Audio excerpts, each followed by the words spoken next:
ಸಾಮಾನ್ಯ ಜನರ ಮನಸ್ಸನ್ನು ಬದಲಾವಣೆ ಮಾಡೋದು ಮತ್ತೊಂದು ಮಾಡೋದಕ್ಕಿಂತ ಹೆಚ್ಚಾಗಿ ದೇಶ ದೊಡ್ಡದು, ದೇಶದ ಅಭಿವೃದ್ಧಿ ದೊಡ್ಡದು, ದೇಶದಲ್ಲಿರ್ತಕ್ಕಂಥ ಜ್ವಲಂತ ಸಮಸ್ಯೆಗಳಿಗೆ ಯಾವ ರೀತಿ ಪರಿಹಾರವನ್ನು ಕಂಡುಹಿಡಿಬೇಕು ಅನ್ನೋದನ್ನು ಈಗಾಗಲೇ ಮೋದಿಯವರು ಮಾಡಿ 25 ಕೋಟಿ ಕುಟುಂಬಗಳು ಈಗಾಗಲೇ ಮೇಲ್ಪಂಕ್ತಿಗೆ ಬಂದಿರತಕ್ಕಂಥದ್ದು ನಾವು ನೋಡಿದ್ದೇವೆ. ಎಕಾನಮಿಯನ್ನು ಸರ್ ಮಾಡೋದ್ರಿಂದ, ದೇಶದ ಅಭಿವೃದ್ಧಿ ಮಾಡೋದ್ರಿಂದ ಏನಾಗ್ತದೆ ಅನ್ನೋದಕ್ಕೆ ಮೋದಿಯವರು ಕೂಡ ನಮಗೆ ಒಂದು ಉದಾಹರಣೆ ಆಗಿದ್ದಾರೆ. ನೋಡ್ರಿ,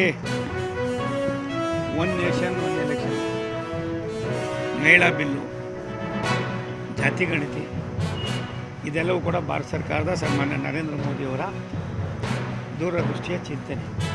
ಇದನ್ನು ನಾನು ಸ್ವಾಗತಿಸ್ತೀವಿ. ರಾಷ್ಟ್ರದ ಪ್ರಧಾನಮಂತ್ರಿಗಳ ದೂರದೃಷ್ಟಿಯ ಚಿಂತನೆ, ಅವ್ರು ಕೈಗೊಳ್ಳುವ ಯಾವುದೇ ಒಳ್ಳೆಯ ಕೆಲಸಗಳು ರಾಷ್ಟ್ರಕ್ಕೆ ಪೂರಕವಾಗಿ ಅಭಿವೃದ್ಧಿಯ ಪರವಾಗಿ ಆಗ್ತಕ್ಕಂಥದ್ದು. ಮತ್ತು ಜಾತಿ ಗಣತಿಯನ್ನು ಮಾಡೋದ್ರಿಂದ ಒಂದು ಸಂದೇಶವು ಕೂಡ ಎಲ್ಲರೂ ಕೂಡ ತಲುಪ್ತದೆ. ಈ ದೇಶ ಜಾತ್ಯತೀತ ದೇಶ.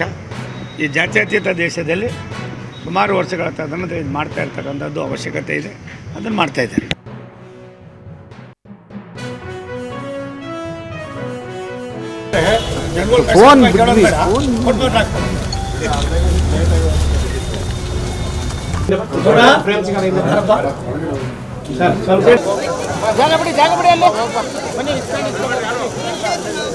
ಗೋಪಿ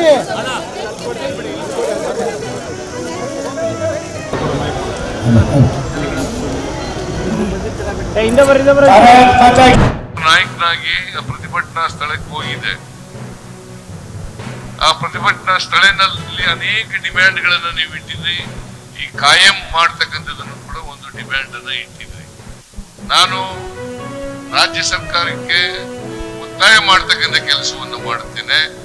ಒಂದು ವೇಳೆ ಅವರು ಮಾಡದೇ ಇದ್ರೆ ನಮ್ಮ ಪಕ್ಷ ಅಧಿಕಾರಕ್ಕೆ ಬಂದೇ ಬರ್ತದೆ. ನಾವು ಬಂದ ಮೇಲೆ ನಿಮ್ಮನ್ನೆಲ್ಲ ಕಾಯಂ ಮಾಡ್ತೀವಿ ಅಂತಕ್ಕಂಥ ಮಾತುಗಳನ್ನ ಹೇಳಿದ್ದೆ ನಾನು. ಅದೇ ರೀತಿ ಇವತ್ತು DK ಶಿವಕುಮಾರ್ ಅವರು ಬೆಂಗಳೂರು ಅಭಿವೃದ್ಧಿ ಸಚಿವರಾಗಿದ್ದಾರೆ. ಅವ್ರ ಮೂಲಕ ನಾವು ಒಂದು ತೀರ್ಮಾನ ಮಾಡಿದ್ದೀವಿ.